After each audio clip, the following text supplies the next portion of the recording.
Hi, welcome to Haven. This is a podcast that's a safe space for curiosity and conversation.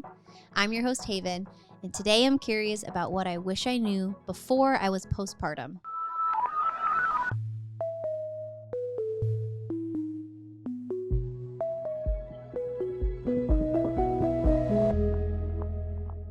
Before I was postpartum. I didn't say before I had a baby, because postpartum is the wild, wild west. It is an entirely different ballpark. They call it the fourth trimester, which I feel like is really fitting because we take so much time talking about the first trimester, second, third, and then it's just like, well, here's your baby. Good luck. And there's a 3 months after having a baby where you're recovering physically, you're getting used to this new like life form that you're in charge of like feeding and taking care of and changing. You're navigating partner dynamics, and there's just a lot that happens in those crucial 3 months afterwards. And so I wanted to dedicate an entire episode to it. We kept alluding to it in our most recent episode, talking about what I wish I knew before I was pregnant, because they really are so like overlapping and intertwined. But I'm bringing in the same guest, my friend, Tess. Hello. How's Again. it going? We just put a sweater on her and said it's a new episode. And called it a day. But okay, postpartum. Yep. So it's almost like where to begin. I know. But part of me thinks the best way is like, okay, postpartum happens after you have the kid. Mm-hmm, correct. So first it's deciding in there of like, who do you want in the delivery room with you, watching you in this transition where they say like baby becomes earthside. Yeah. Holy smokes. It's tough, but you do have to have the conversations because some people expect to be there. I know. And they assume they will be. Uh-huh. And you have to decide, do I want these people there? I remember before I ever thought about having kids, I talked to this kind of mentor of mine, and she was like, I just want my husband. Yeah. She was like, I just want it to be bonding for us. I want him to be involved. I feel like if my mom was there, she would take in because I'm her baby. Like right. She would just come in. She was like, and it would kind of put him to the side. I want him to be there, an equal part of it. And I thought, oh, that's interesting. Yeah. and Because at that point, did you want somebody else in the room with you? I wasn't even thinking about kids. Okay. So I just didn't know that there was a discussion. An option. Yeah, I didn't. You were like, what? I never thought about like who would be in the room because it just was so far from me. Yeah. But how did you decide who you wanted in the room with you? Okay, so plot twist. I didn't decide with Rooney because it was 2020. So, COVID. Yes. So it was big dramas because okay, let me do a little bit backtrack. So 6 weeks prior to when I gave birth to Rooney, they had that for a brief moment that, what was it, a code or it was a rule where even the husband couldn't go in the room with mom and in the postpartum room. Inhumane. Insane. So I'm about to give birth by myself. So what I was going in mentally was like a disaster. So luckily I want to say it was 3 weeks before I gave birth to Rooney, they were like, Dad can be in the room while you're giving birth. But TBD on postpartum room. So it was like, I'm getting news and updates the closer I get to having a child. So thank God they changed. I would have been in an absolute uproar if Eric wasn't able to be in the room with me for either. Yeah. And so luckily he was able to be in the room for both delivery and postpartum, which that first night in postpartum room, I would have died. Yes. No one can prepare you for that first day. No. And I'm thinking of the movies, right? Where it's like, oh my gosh, the mom is in the bed and here's this baby, or they're sleeping, in the little cute bassinet. I think we were up every 20 minutes. It was a disaster. We were trying to navigate all the things, and someone comes in like, oh, they have fluid in their cheeks, and I'm like, what? I'm like, how would I know that? So it's like, it was a disaster. But all that to say, I didn't have to choose for Rooney. For Bodhi, it was a little bit different, but I liked it. I liked that it was just the two of us, and so I was like, let's do this ride one more time, EJ. So we did it. Yeah. Wow. I forgot about that, and I feel bad for those women in the early stages where everything was cautionary, but like that is traumatic. Yes. I remember we had to come and make signs outside your window. Yeah. And, oh my gosh, that's right. And even then they kicked us, Cedar Sinai kicked us off the property. They did. I was like, I'm so glad I that was like winning my sales. Cause I'm like, oh my gosh, these are all my girls. And they would normally, you know, come into the post labor and delivery room and come meet the baby. But no one can come. No. So we just were like, please see our signs. And then security escorted us off. But that was also crazy because we couldn't visit or anything. Wow. That's wild. Okay. So for Isley, it was also chosen for me. Because she came as like an emergency C-section at 36 weeks. Right. And so it was actually a little more shocking. One, my mom was still in Nashville. That's right. I told her and she had to fly oh my gosh over, which was crazy. So I also we like texted our family. We're like, hey, we're going into labor and delivery room.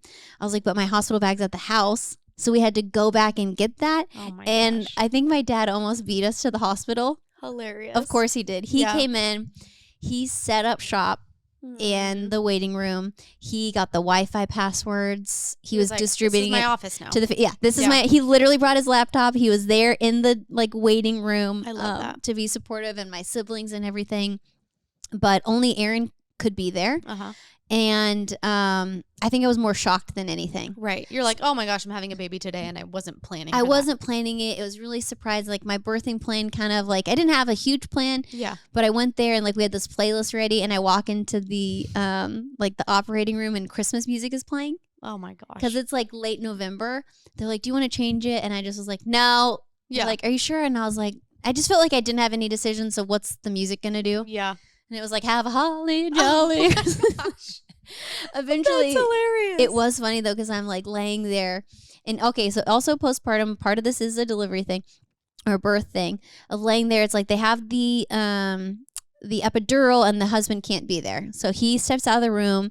He actually records this really beautiful video for me and our future child, like talking about his excitement and everything, really tender. Then he comes back in, you're just laying there. And it's like they're walking you through it, and it's like, it's just, I remember being in shock. Yeah. And I remember like feeling like a little panicky. And I just remember being like, even on the operating table, I was like, okay, I have to do this maybe 2 more times in my life. Yeah. I was like, if I have to have C-sections, this is, I can get through this one. And I can probably get it through 2 more times. Yeah. And it's only 45 minutes of window. Yeah. Like I was like talking myself off of like a panic ledge. And even looking back, I was like, I can't believe I didn't pray. I was literally like, why didn't I pray worship music? I think I was just so in shock. Yeah. And Isley was like, it was birthed to like the Hallelujah song, which I thought was like, okay, at least it wasn't like frosty. Yeah. And so I just remember being so like, whoa. Yeah. Like in the delivery room, it was only Aaron, and it could have only been Aaron. Right. But my mom was flying in. And so when I got then after C-section, they put you in this like room, like just to monitor you and everything afterwards, where then you have the baby with you and they help you breastfeed. We'll get to that later. Oh, yeah. Get ready. Different conversation. And then you go into the like, not the labor and delivery. What's the ward I know. where you go. I know. Postpartum ward, something like that. Let's just call it that. Yeah, whatever it is. Where after you have a baby, it's an entirely different part of the hospital. And then you can have guests. And I wanted my family to be there. So then like my family comes in, my mom had come in. And this was actually the most touching part for me postpartum. Everyone comes in, they're oohing and awing over the baby. My mom doesn't even look at the baby, and she was like, how's my baby? Oh. And she comes to me, and I was like, not good, Mom. I'm dying over here. Yeah. So it was tender, and then we just had a sweet moment with my family. And then That's so sweet. Prepping though, I had the conversation before because I did think it was only going to be Aaron. So I was like, I just kind of want like us in there and we'll figure it out. I was like, I don't really think I want guests beside that. Yeah. And then like I had to be there a couple days because the C-section monitoring. Right. And then day 2, I was getting a little itchy. Yeah. And I was like, Aaron, I want all of our friends to come. And we did. And you did. Because we had told everyone, no, like come after. And then he sends out a group text. And then like all my friends. It was the battle cry. It was like, okay, here we go. We're going to the hospital. We're meeting this baby. And I had again, gestational diabetes. You guys brought me a Larchmont huge sandwich with deli meat and cookies and everything I couldn't have. Okay. And then Echo in the delivery room. I knew I wanted my mom there. But it was COVID too. Like it was the follow up. Yeah. LA was shut down and had a lot of quarantine. Yep. So you could only have your partner and then one person, whether it's a doula or whatever, and your mom. Gotcha. So I did have my mom, but when I was laboring with Echo, I got super emotional. I cried and I FaceTimed my sister like, I wish you could be here. Oh, wow. Wow. I really, really wanted my sister there. Wow. Why so? I think it was just like this moment of like, I'm about to have a baby and you mean so much to me and I would like for you to be here in this moment supporting it. Yeah. But so that postpartum was the first thing of who do you have in the delivery room? Right. And the prep going in. I find it's helpful to have conversations up front of what your expectations are. Yeah. Because everyone's going to assume other things. Like you may say, we do want guests or we don't want people. Right. Or you can just come but drop a food off. I had someone where they wouldn't let us hold their baby unless we had a flu shot. Oh, yeah. So just respecting everyone's boundaries. If everyone's going to be different. Here's also common courtesy. Anytime you're near a baby, show them you're washing your hands or bring hand sanitizer before you touch them. Yep. That's just a thing that's going to calm the mom's nerves. Oh, yeah. 100%. Okay. So that is like delivery room. Uh-huh. Postpartum is immediately after that. Correct. And it's different. So you have the baby and then you have to deliver the placenta. Which, what? Well, you're like kind of shocked or whatever if you're like, everything's going. Did Dr. Lerner tell you to push too? I think so. Yeah. Yeah. Because Echo Which I was like, I thought I was done here. Yes. It's like this after thing that has to come, but you're just like but with the baby. My God, when that placenta comes out, it's amazing. Relief. I was like, oh, I feel literally 10 pounds lighter. Yeah, it's a big difference because not just the baby and then it's all this and then you're like, oh my gosh, then your belly feels super squishy. Yes. So you also look like 6 months pregnant after. Still. For a while. Mm-hmm. That's FYI. Mm-hmm. Let's talk about the body test. Yeah, well, also, I know something that was surprising to you was after the C-section, still bleeding. Yes. So for whatever reason, I just thought like you wouldn't do that as much like after a C-section. Right. But there is so much like fluid and blood. It's like a long period, whether you have a C-section or not. Right. Which was like really surprising of like no matter what. Yep. And then you are recovering with that. With the scar. The C-section, by the way, they gave these little binders that help. Like it's like the belly bands. The belly bands. It helped because then it kept everything like locked in when you felt like it was like really sensitive and moving and tough. So like those from the hospital are great. Yep. Immediately after they brought me into a room and they were like, okay, now time to breastfeed. Mm-hmm. And I was like, already? Yeah. And so then they had this person help and we did a football hold first. Oh, this way. Yeah. So they teach you how for your first time? My first time. A football hold? I think because she was so little. Oh. She was so tiny. And my boob was like bigger than her body. I mean, as we mentioned in the last episode, not surprised. And this is another thing I would recommend is most hospitals have lactation consultants. You can ask early for them. Yep. Because they're making their rounds. Yeah, and they have to see a lot of women. So ask early and they will teach you. So they'll teach you how they like, okay, cup here, shove it in there. Yeah. Make sure it hits the roof of their mouth. Like there's just a lot of different techniques. Oh my gosh. And I remember my first lactation consultant with Isley was this woman. She had like a thick accent. Oh, yes. Tell the story. She was so helpful. I love her so much. She spent so much time and care with me. But Isley, you know, like being early and little, I was like, I hope she can breastfeed. And she came in, she like put her finger in Isley's mouth. She was like, oh, she has a strong suck. I love She's that like, story. very good, strong suck. And I was like, okay, great. And amazing, so yeah. she kind of helped me. She's like, you have to put, again, this little visual, your hand like this, like your pointer and your thumb, you have to hold the outside of your nipple, like stretch it open, squeeze it back, then you squeeze it together and then shove it in their mouth. Like there's just like, it's not a natural like way to insert and make sure it's in there. Like, and also like to hand express, you don't have breast milk right away. That was something I wish I knew before I entered into postpartum. It's colostrum, which is like yellow and gold. They call it liquid gold. Mm-hmm. And so that's the first thing that's nourishing your baby. Also in the lactation person's there, I had brought my breast pump and I was like, I plan to pump at home like later. Can you teach me? Yeah. And she helped show like this flange size is right for your nipple size. Like it's also, it's not right out of the box. Mm-hmm. She also showed and she said timing, do this when you're with the baby. Like they'll give you a whole plan of when to introduce that, how to bottle feed when you get there. Like it's just helpful on all fronts. Super but helpful. It's colostrum for a few days before your milk comes in. Yeah. Which is kind of shocking. Yeah. I'm kind of like, yo, where are you? Yeah. Because this baby is screaming at me. Uh-huh. And this colostrum sounds nice and all, but now where's the milk? Yeah. 3 days, it's brutal. It takes a long time. And then you see it change because then it goes from like yellow to kind of like white and then eventually white. But it's like, it's a strange thing. It's not right out of the gate. And like, it really does feel like liquid gold because it's like they give you even, because Echo was in the NICU. So the first day or two I had to pump it. I couldn't go up and breastfeed him because I also had an infection with Echo. It was, I think, from my water breaking early and them checking or whatever. So I was recovering from that and I couldn't go visit him. Aaron would go visit him and bring the colostrum. Oh, nice. But it's in these little thimble size. That's like so important. But all that to say is like postpartum, that first night, you alluded to it. No one can prepare you for it. No, I felt like I was at war because I was so tired, but then you're high alert for every noise, every movement.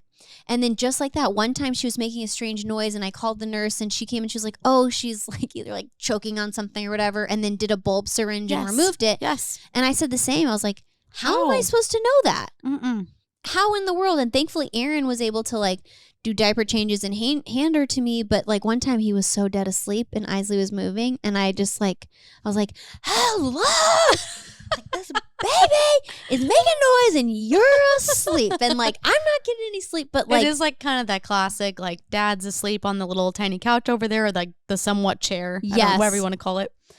And then you're sitting there like, I can't really get up because I'm in so much pain. So it's like just that, it's like that part kind of is the movies. Where it's like, okay, this is actually what's happening. Yeah. And you're like, how can you sleep so hard? Like that's another thing. Postpartum for women, our amygdala is so enlarged. Yeah. It's the fight or flight after having a baby. And so it's huge. Like those little movements, those noise. Anything. A little tiny movement. You're like, I heard that. That's crazy. But you're so tired. Then you're jolted awake. Like it's a real, like surviving that first night. I was like, it's brutal. And then especially in a hospital, they're coming in and checking your vitals. No, at the worst time too. And they have no regard. No. They open those curtains up like, whoosh. And it's the metal sound. Oh my gosh. I'm like, okay, I just fell asleep. Give me some space. It's crazy. Yeah. But what should dads do to help when you're postpartum in the hospital? Okay. Some things that dad should do. If it involves getting up, the dad should do it. Yes. So if the baby needs a diaper change, it's on dad. If you need to get the baby to breastfeed or to feed your baby, the dad needs to be the deliverer, right? I think getting in and out of the bed, that was really hard for me. I remember feeling like my vagina was literally swollen down to my knees. Now, was it? Probably not, but I remember feeling that way. Yes. Like, oh my gosh, I literally can't.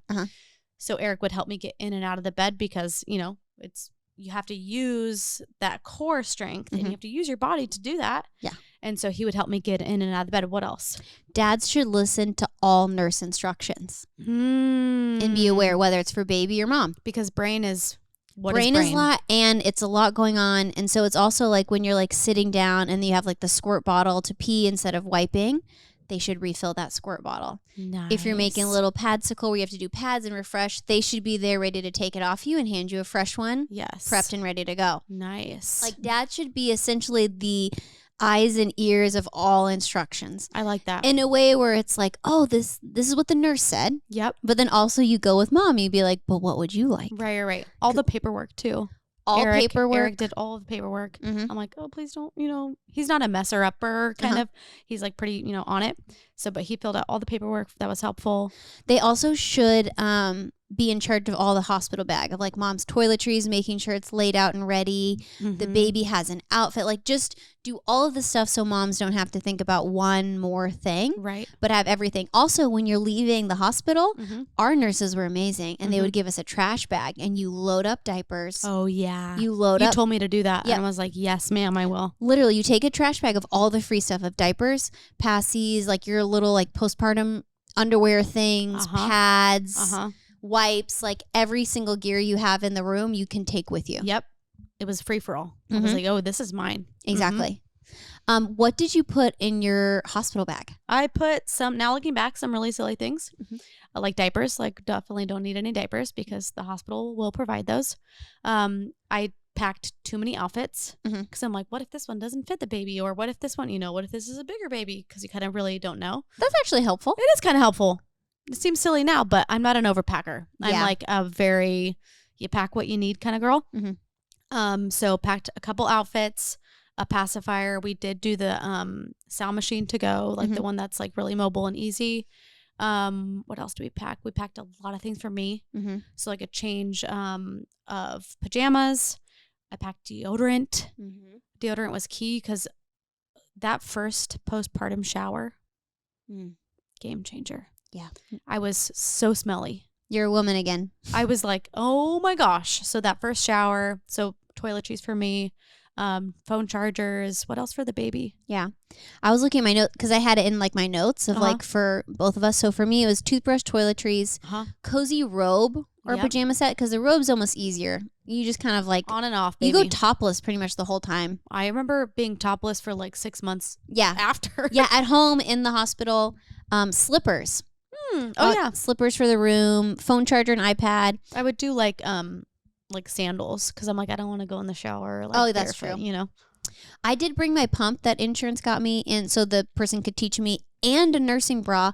It was also helpful to have my nursing pillow because I wanted her to show me how do I leverage the pillow. I wanted to like not have to use the ones that they had. And it was like a wraparound one. I did bring the nursing bra. That was incredibly helpful. Totally. And then like speaker for music, essential oils.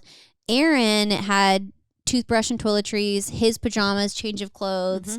He also was the one to make sure I had my ID and insurance card. Oh, good. Because I was like, don't make me try and remember. Yeah. You know, you do this checklist. Yep.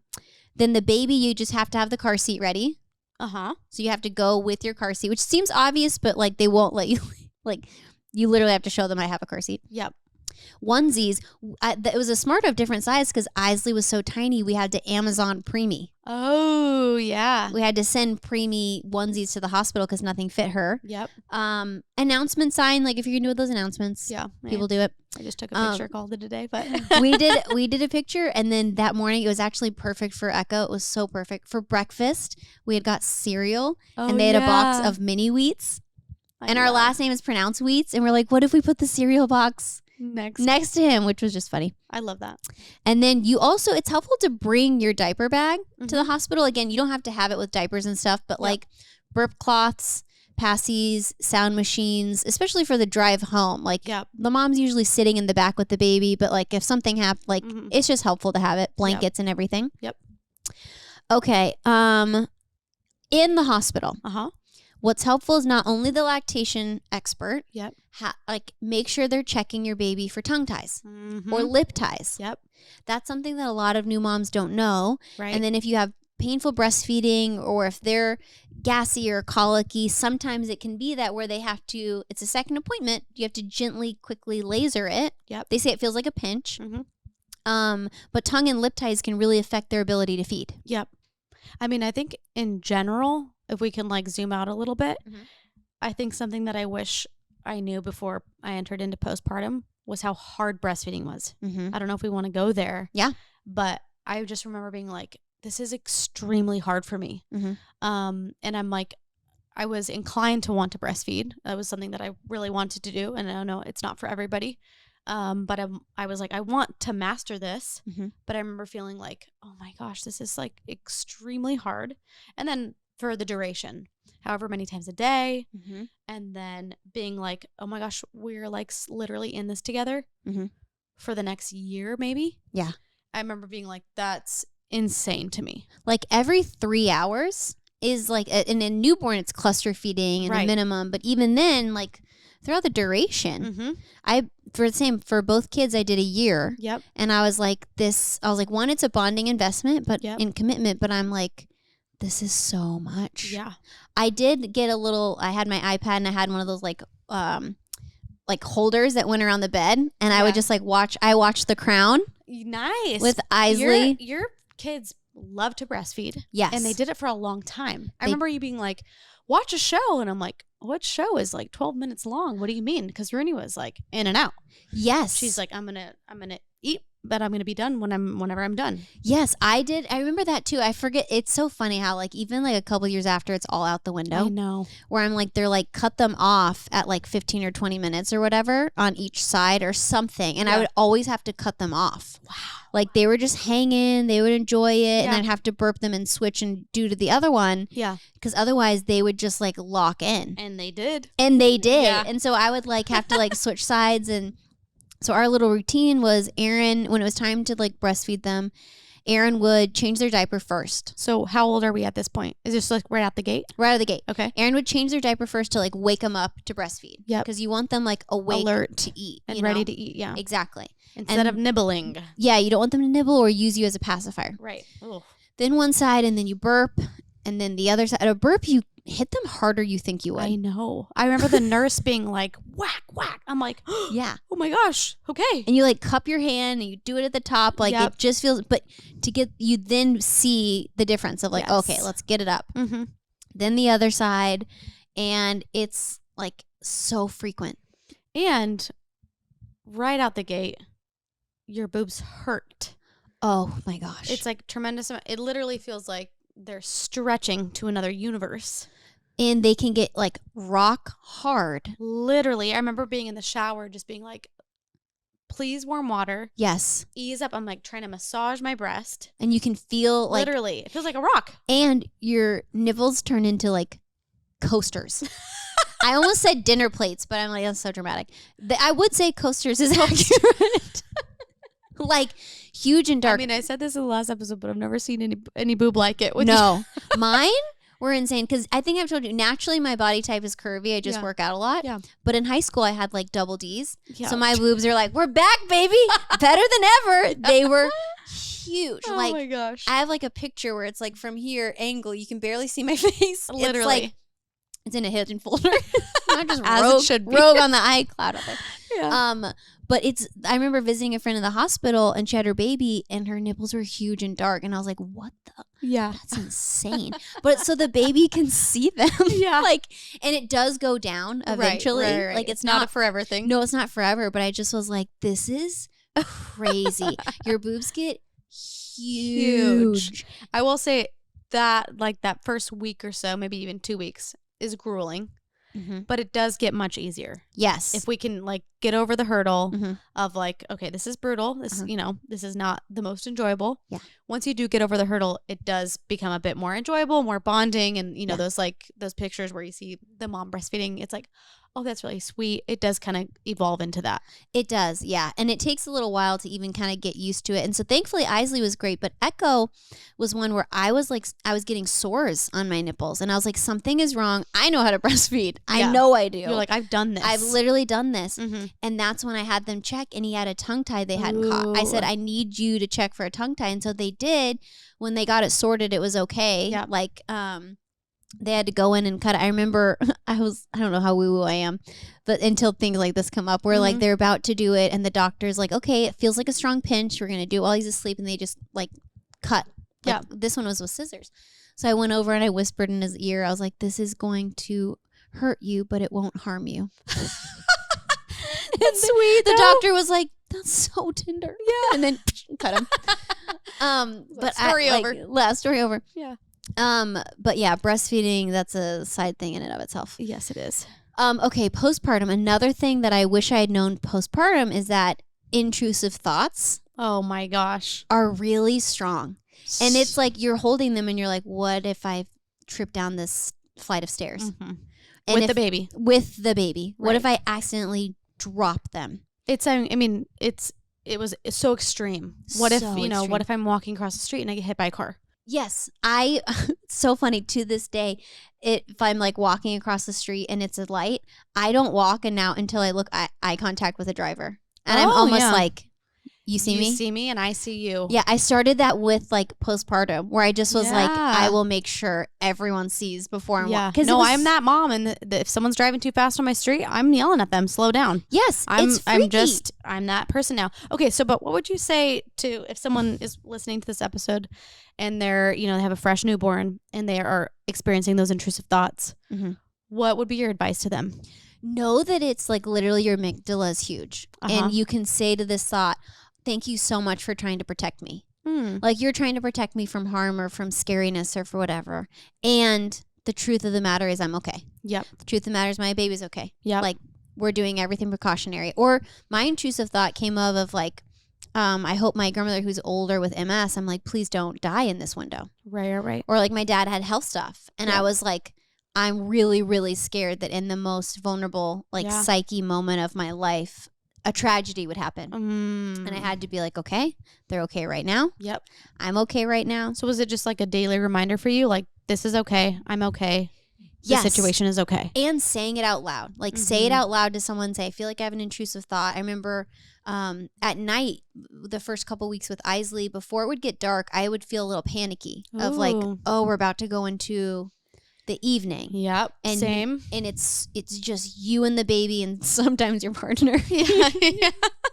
And I was like, this is like, oh my gosh, like I have to go through 12 hours of darkness. And I was like, okay. Like, and even in that, I remember being like coming to every night being like, oh, okay, I don't know how she's going to do. I don't like, is this going to be a night where she sleeps or is this going to be a night where she keeps me up all night? And I remember feeling like that uncertainty was like so daunting and so like paralyzing. But I mean, obviously like we have to do it. Like the night is coming. That's the craziest part is like the night is coming. And then I remember feeling like when I saw morning light, like, oh, we did it. Yes. We did it. Because the hardest part is like. Was it proudness? Like, did you feel proud or you feel relief? Yeah. It was relief. Like, oh my gosh, we made it through the night. And for me also, it seems counterintuitive after a C-section, but they say walking a lot is very important. So I would take like a daily walk and I almost like learned our neighborhood where I'm like, there's honeysuckles on this one. There's fresh lavender on here. And I would just walk by good smells. I would ask a friend to come walk with me most days. Me. Yeah. You were like, come on, let's do it. I was like, can you come and just walk with me? And so I could just walk with someone and not be, I'm feeling so emotional out of that. Like, you've been there with, like all of my motherhood journey. Like you were the friend. Like you were the friend when I was pregnant and things were scary. You were the friends postpartum to visit me in the hospital and bring the things that you uniquely knew I wanted all pregnancy. You came walking with me when we had other scary health challenges. You're the one I called. Like, I think it's such a gift to have one person that you like invite into those scary moments, because it's what's making me emotional is you were there for the happy ones. A lot of people can be there for the happy ones. You were there with me in anxious moments, and you were there in what felt like nothing moments, which is just a postpartum walk, but to me that like anchored my day. And that was like, okay, I saw someone. I spoke out loud. Like I put on a bra. Like it's that fragile window where, like, looking back, I had a friend where she had a baby and things got busy, and I was like, oh man, like I miss her. It was before I had kids. And I was like, man, I just miss her. I wish she had more time. Now that I'm having kids, I'm like, why didn't I go over and help? Like, why didn't I say, let me hold the baby while you I just didn't know what I didn't know. Of course. And so, like, it's almost like on the other side, someone who did that, you're like, oh, it's such a gift, because it's actually not like super intuitive. It's not. To know how to help. That's so true. That's so true. Can you actually speak into that a little bit more? Because we talked about this on the previous episode of the fine line of like, I want to be helpful, but do I, what's the line there? So postpartum, when people come, they all want to see the baby. Of course. Which is great, but you're the mom. You're like, I'm dying. It's kind of like, I want to see the baby. I would like you to do dishes. Yeah. Like, I want to hold my baby. Can you do laundry? Can you stock up the fridge? Like, it's actually the thing of everyone wants that moment of getting to hold and cuddle the baby, but you're like, that's actually not the help I need. Like, did you ask for the help?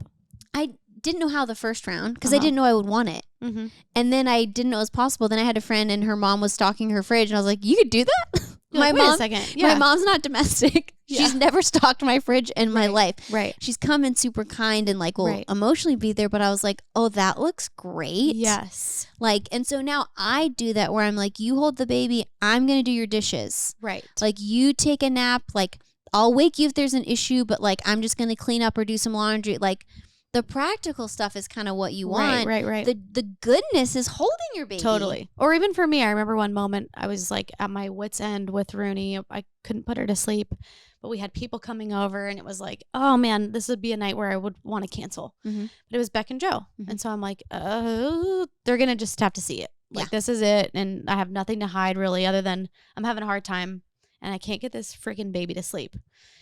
And I remember for like 2 hours, Beck just held Rooney and like rocked her. And we were in my room and she was just there rocking Rooney and was like, I got it.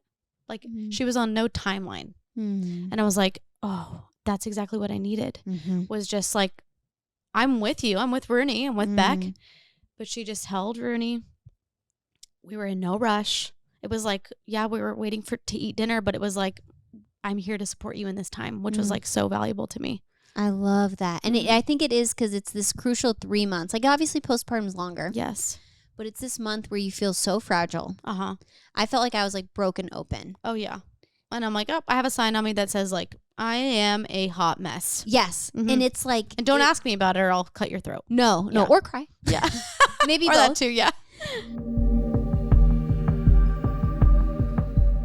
Haven, what's the best part about a fight?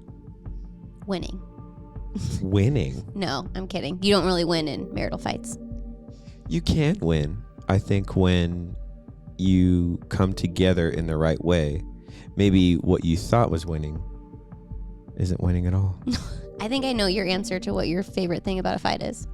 Make up sex afterward? Okay, maybe I didn't.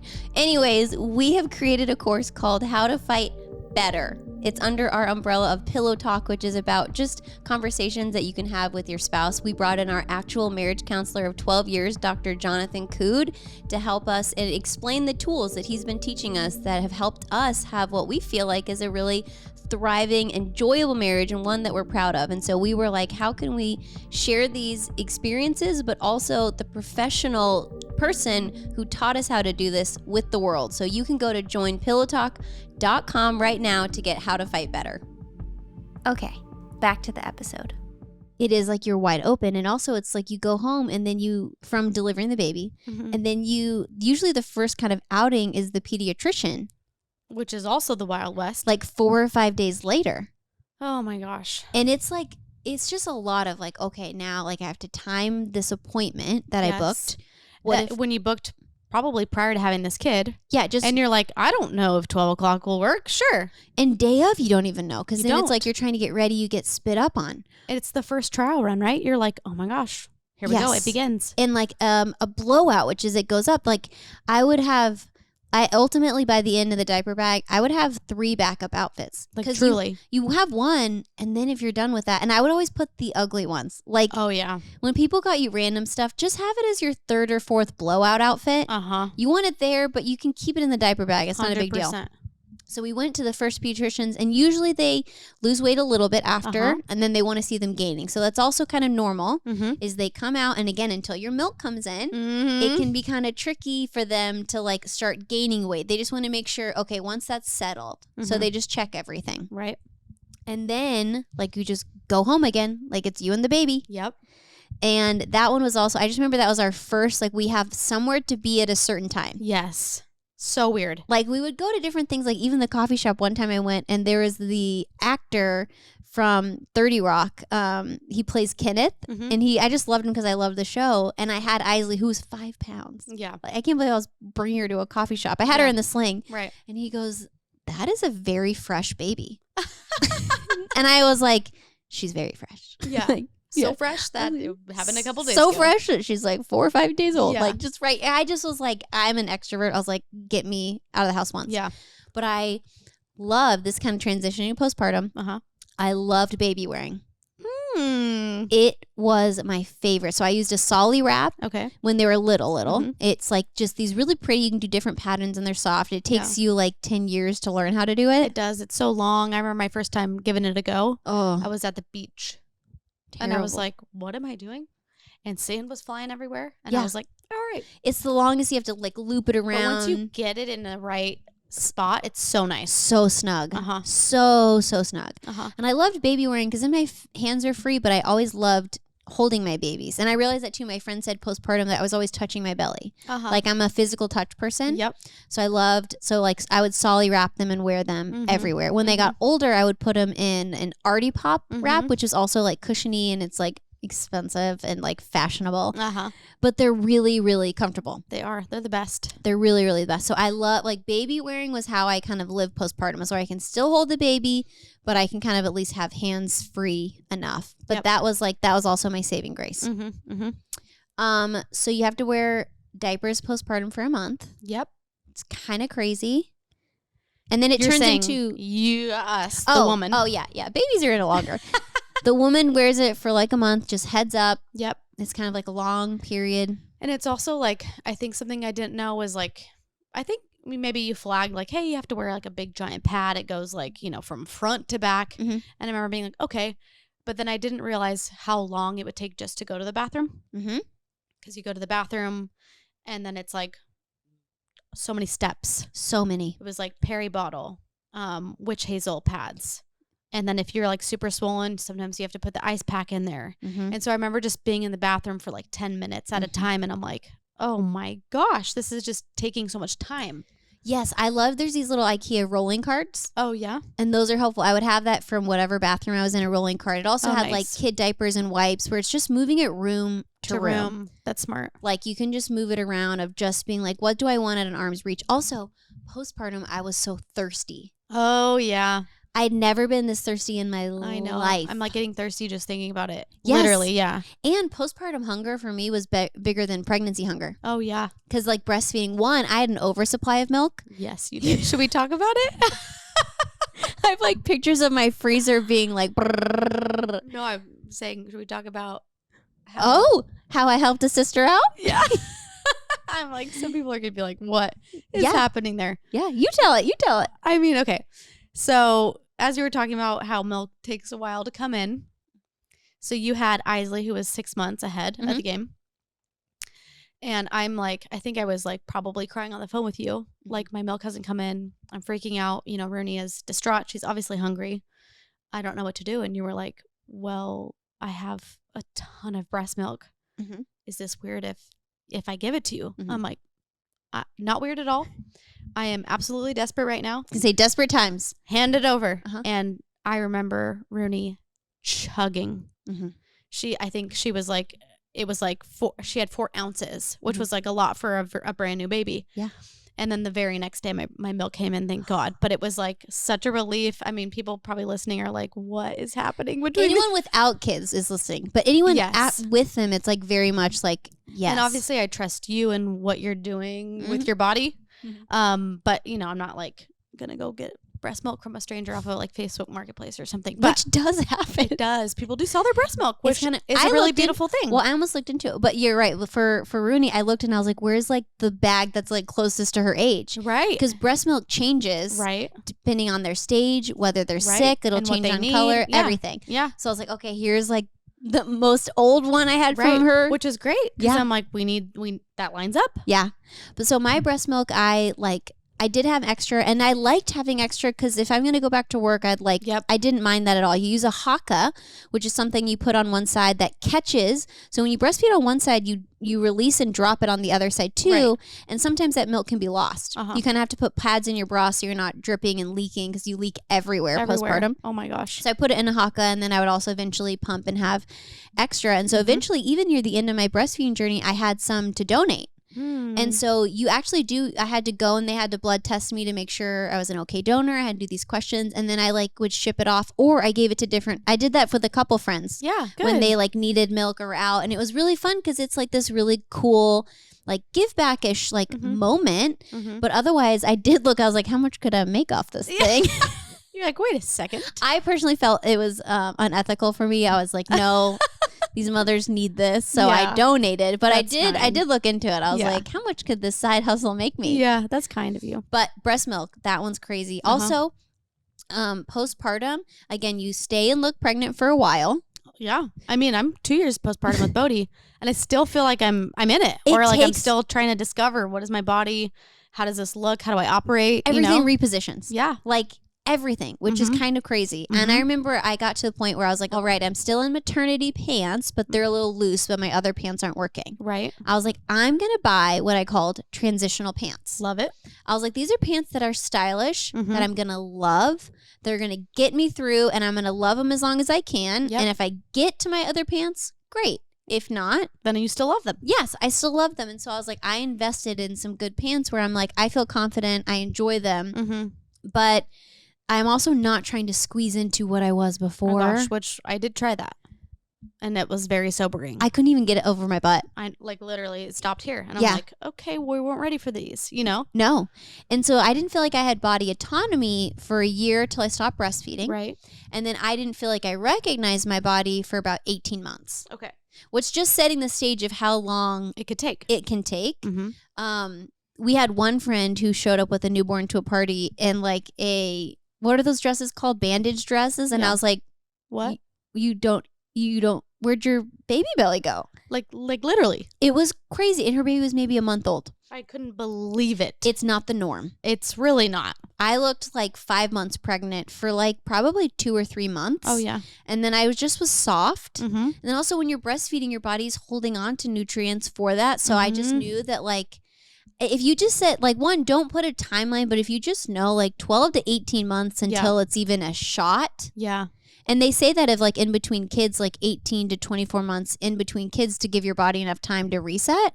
Ooh. It's kind of crazy. It is. Can we switch gears a little bit? Yeah. Okay. So something that I wish I knew before postpartum was that for like 3 months, every day felt like Groundhog Day. Yes. And I remember being like, I have to do this again and again and again. I remember waking up being like, oh, here we go. I'm breastfeeding again. We're burping. I remember feeling a little like robot. Mm-hmm. And that's like, I wish I would have known like, okay, you're going to just be in it for like a good 3 months. And then you'll start to like get a little brave. Mm-hmm. And, you know, you start adding to your plate a little bit. But for those first 3 months, it's like, okay, we are in it and we are just trying to figure out how to navigate life together. But that was something that for me, I'm like, oh my gosh, I wish I would have known that. Yeah, I had to redefine what a productive day was for myself. Mm. Because before I would accomplish so much. Right. And then having a baby, I literally had a conversation with myself like a month in where I was like, okay, a productive day means that I fed my baby and I cuddled my baby. I was like, that's productivity. So then at what point were you like, I can add more to my list? I didn't add until I was considering going back to work. Okay. Because I just was like, I just need to reset. I was like, this is the most simplified thing ever. And then before you had your baby, did you determine how long you wanted to take off of work? Oh, yeah. So that was something where I knew I kind of was lucky because I had a baby in November. And so it was like Thanksgiving. Oh, nice. And then Christmas holiday. So Aaron supplementing with his like Time paternity off, leave had already holidays off. Yeah. And so I was like, I think I want like 5 months, Mm-hmm. which is pretty unheard of in the US. I was like, I want the longest time. This is my first baby. Mm-hmm. I was like, this is like, I'm never going to get this back. I'm not going to know anything. Yeah. I had talked with my employer and I have no problem asking for what I want. Yeah. I need like it just, I had this conversation. You're very good at that. And I had planned and I was like, the California EDD will supplement up to 60%. Yep. We had worked out another thing where I was adjusted and didn't have to go unpaid and different kind of certain things. Obviously you have to have your own employer discussions, but Yep. I was like, this is what I want. I was like, but I do want to come back. Yeah. I was like, I know for me, I was like, again, I'll reserve the right to change my mind after the baby. I was like, but I love working. Mm-hmm. I think I want to do it. Yep. I was like, but I want enough time where I don't feel like shortchanged Yep. going in. Right. And to me, that was about 5 months. But then ironically, the first day after I go back to work, then the world shut down for COVID. That's right. So I was home for the first 2 years of her life. Right. And like working from home Crazy. unintentionally or like kind of like we were all like uncertain on it. So Yeah. it was a strange thing if I did get to have, Right. it felt like I had a very long Ramp. Mhm. ramp maternity bonding leave. That was a positive of it. Yep. But yeah, maternity leave. I remember though coming back, talking about postpartum, Yep. coming back. And my employer at the time would definitely say this, where it was so clunky. Oh my gosh. It like postpartum trying to go back. I was like, Outrageous. it felt like I was on a freeway before having a kid. Uh-huh. And then you come off and you park the car and you turn the keys off and you leave the car for 6 months. Literally. And you come back and you're like, I have to start this car. I have to drive it. I have to get on a freeway. Yeah. I remember like looking at my boss and, she's a mom also. And I remember like trying to get a sentence out and being like, I don't know what I'm saying. I need to like just give me a second. And I was like, like literally, it felt like I was trying to speak in another language. I'm like, I can't get what I'm trying to say out to you. No. I remember it very clunky. No. And whether this podcast is something for you or whether you have a friend, I took Christina Kino out before I went back to work because she's a working mom. And I said, what is this like? Yeah. What do I do? And she was amazing. She goes, you're going to think about your baby the whole time. Oh. She's like, you're going to go to work and you may cry. And you may think about them. Just know you can't switch gears overnight. Yeah. She was like, it's fine if you're at work thinking about your baby the whole time. Yeah. It's true. I'm like, what are they up to? Yeah. Or like you're with them all the time and then all of a sudden switching gears. She goes, it doesn't mean you're a bad worker. It doesn't mean that you just need to give yourself a lot of grace leading into it. That's so sweet. And like, but it's true. It's like I could not like function. I had mom fog. Like it was just all over the place. Mom brain is real. It's so real. It really is. It's so real. I was not a good employee. I remember just being like, that was a total miss. Like that's not, and it's weird because you arrive there and then you're like, but this isn't me, you know, but it is me.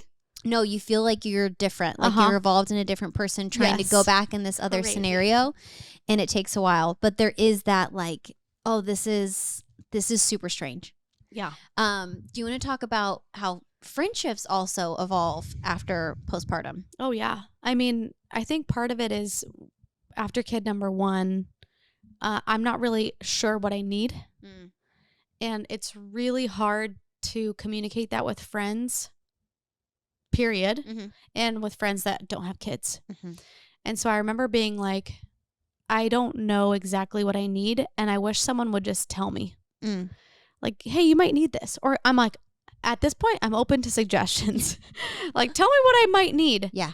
And so that, and then just the added fragility on top, being like, I'm so unsure of myself, unsure how to like navigate this new chapter. And so not knowing and then not knowing how to communicate that was very challenging for me. It changes so much, and it's hard to like, looking back, I see the friend I was prior to having kids. Yes. And what I thought support was. And like now having kids, I'm like, oh, support would be different. Yeah. So I think it's also like being gracious with your friends, being like, they probably don't know how to navigate this, just like I don't. But also knowing that it will change friendships. Right. Like it's a very big kind of like deciding thing, because then you're invited and you're like, oh, this is their nap window. Right. And so now you're having to navigate, like, what do I choose? Yes, you're landlocked in where someone is still on that freeway and you're parked. Right. And you're kind of just going to hang out with the other parked cars. 100%. That's a great way to put it. Yeah, like you're not really hanging out with the people. You're kind of hanging out like with the people actively in it. And thankfully I had some friends who were pregnant, but I'm like, yep, we're breastfeeding again. Yep. Or, yep, we're going to go do this walk. I will arrive anywhere between 12:30 and 1:45. Yeah, I would have to start saying I'll be there at a soft 12, you know, or like I'll be there, but, you know, just give me some grace there. Or just come over when you want to. Yes. And just hang here. Like 100%. You just all of a sudden it shifts because one, it does feel kind of isolating to kind of go through this. So to have anyone who's similar, like I wouldn't say it's like a trauma bond, but like it is. Like I started a group text of like moms who had just had kids, and now it's ballooned into something much bigger. Yeah. But at the time I was like, we were just texting of, yep, we're doing this today. Right. Or what are you up to? Yeah. Or like, here are those pictures of contrasting colors that we liked. Right. The babies are staring at it. Yes. Like it does put you in this like very time has slowed down window, and you don't relate to people in the same way. Well, I'm like, I don't really have a whole lot to talk about other than this baby. Yes.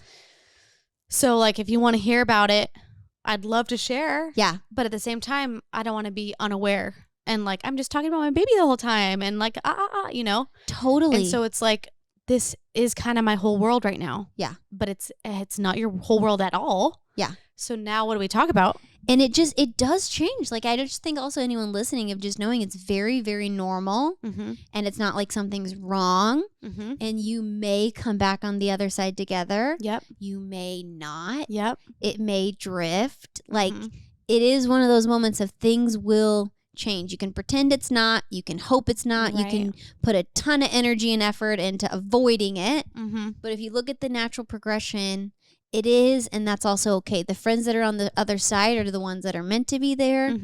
And so for us with you, like we would hang out at your house. Yeah. And we would just bring Isley over and then do a game night and then go back. And it was much more slow. And it adjusts with the friendships of also you're not like going places. Like it's either your house or like maybe like you would give a window of when you'd arrive. Yeah. You would say like, you would be like, I'm there at a soft 12. Yep. 100%. And that's like the difference of giving a specific time to be there. Because also, I'm not meaning for this part to be controversial, but most people wait to put their baby in hugely public spaces until 2 months. Yep. Because that's when you can get your vaccines to be around other people. Yep. So it's everyone's choice of what you're going to do.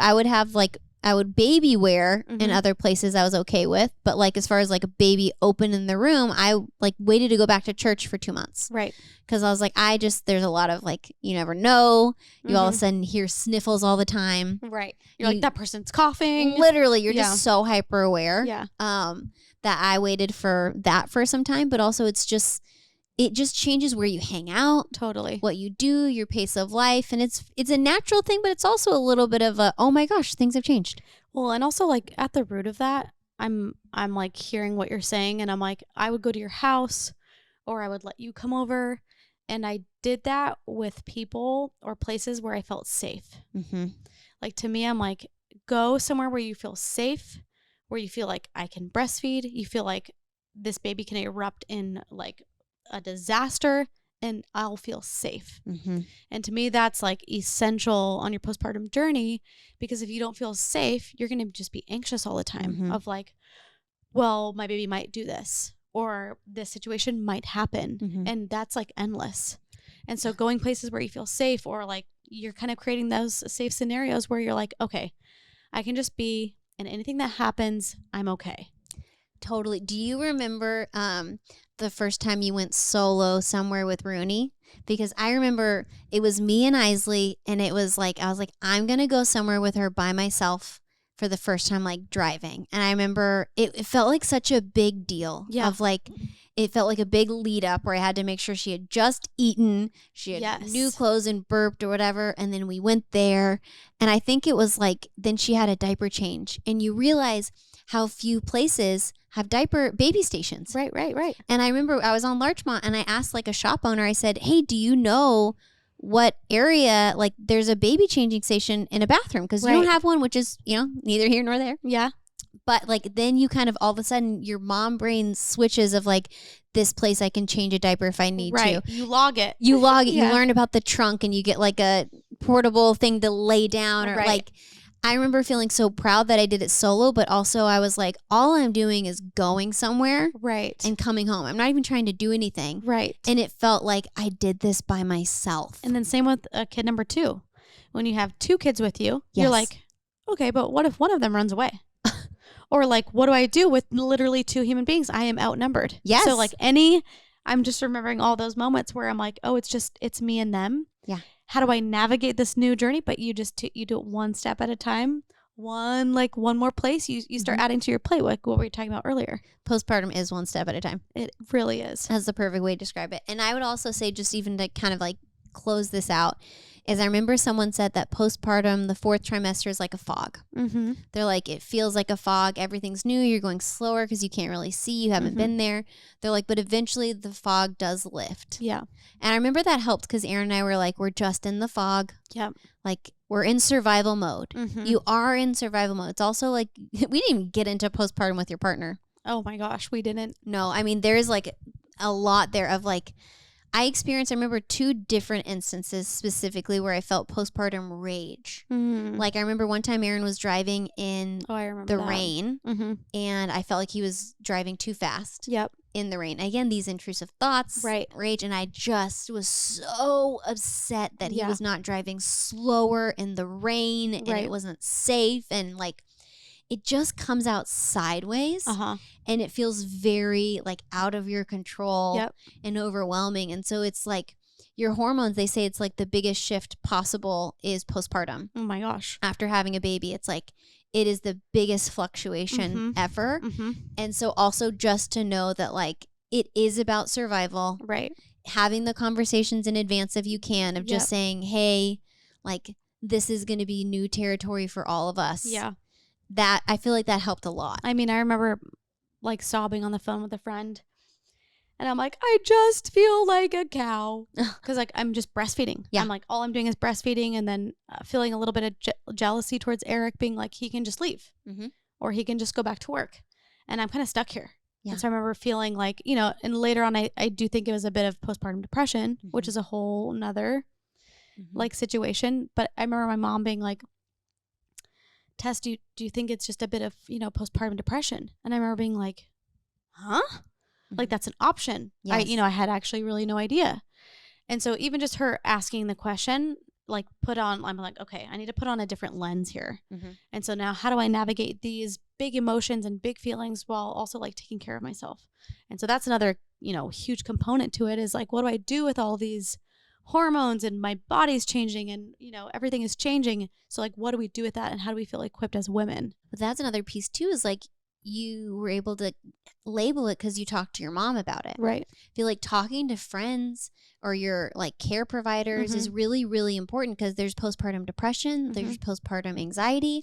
I had a friend once where she would breastfeed and then she would weep every time. And it's because there's a certain term for it. I forget it, but it's basically like when your letdowns happening, it triggers something in the brain that's similar to PPD. Yeah. And she had told me about it. I was like, oh, that's interesting. Yeah. Then I had a friend like a couple years later say like, I don't know, I just cry every time. And I was like, oh, do you feel like it's like a trigger? I was like, hey, my friend was diagnosed with this. Maybe that's what you have. Yeah. Interesting. So it's also like saying like anything that feels a little like, this is so new and foreign to me. Yeah. Saying it because like maybe someone's gone on the journey before. Right. Maybe there is a term for it. Maybe you do need some extra supplemental help for a while. Like there's just a lot that's happening. Just say it out loud. Say it out loud. Even the intrusive thoughts. I remember being on a hike with some friends and we each had babies and we were doing our little hike and someone's like, you know, it's kind of crazy. Like after having a baby, I'm like, what if I slip down this side of the road? And we were like, that's crazy. I thought about that back, 20 feet ago. And we were like, what? You too? Like, it's just then talking about the scariness and it makes it less scary. Right. There's like that Mr. Rogers quote where like, if you can name it, you can tame it. Yep. I think that's Mr. Rogers. I know that's a saying and he said something similar. It's along the lines. Yeah. But I feel like also postpartum is like, it's everything's new. Yeah. And it's all over the place and it's messy and you feel these like highs of like there's nothing like smelling the top of your baby's head. Oh my gosh. Nothing like it.